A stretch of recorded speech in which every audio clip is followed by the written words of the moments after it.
విభూది కొండ అనడంలో అన్వయం ఒకటి, తెల్లగా ఉంటుంది కొండ, హిమాలయాలు తెల్లగా ఉంటాయి, స్వచ్ఛతకి మారిపోయారు, అనంతమైన అండ ఆ బంగారు కొండ లేదా మంచు కొండ లేదా విభూది. ఆ కొండ విభూది కొండ అని ప్రయోగించడం మాత్రం ఐ రియల్లీ ఎంజాయ్.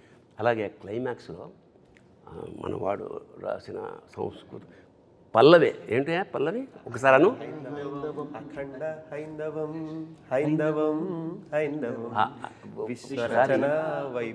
ఒకసారి పులకించేసింది అన్నమాట. అంటే లెండి ఇంక చాలు, ఈ నిద్ర చాలు, ఇంకా తమను వస్తున్నాడు కొట్టండి. మేల్కొల్పు అంత స్ట్రాంగ్గా నిజంగా ఇది ఒక సినిమా కాదు, ఒక అనుభవం, ఒక అనుభూతి, ఒక ఆరాధన, ఒక దాన్ని అంటే విస్మయం, అంటే విభ్రాంతి చెందుతాడే మనిషి, అలా స్టన్ అయిపోయి చూడడం. అది ఈ సినిమాలో సాధ్యపడిందంటే ఇది ఒక్కళ్ళ కృషి కాదు.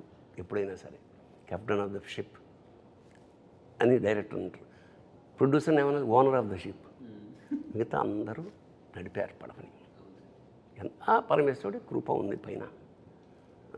ఒక ఒక ఒక ఒక ఆర్టిస్ట్కి జన్మ సాఫల్యం అంటే, ఇప్పుడు అన్నగారు చేసిన చాలా వేషాలు ఉన్నాయి కదా, రాముడుగా కృష్ణుడుగా, ఇవాళ ఆ వేషంగా ఎవడు ఫీల్ అవ్వాలా, చాలా కాలం ఇంట్లో ఫోటోలు ఇంట్లో దేవుడి ప్లేస్లో పెట్టారు.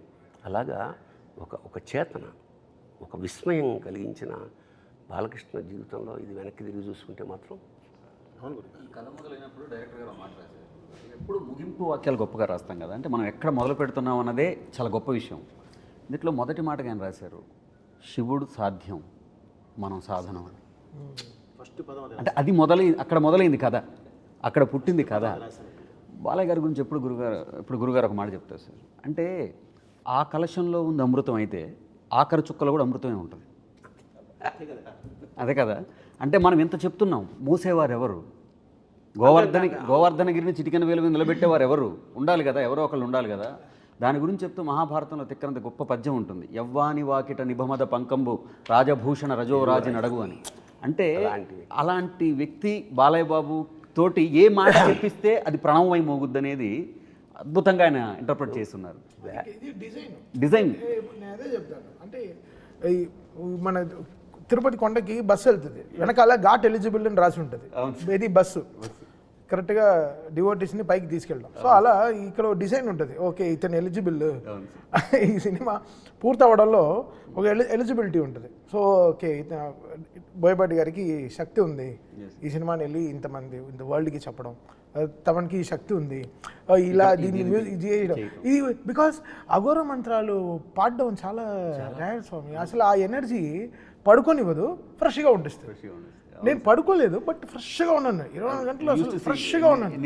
ఎలా ఫ్రిడ్జ్లో యాపిల్ లాగే ఉన్నాను.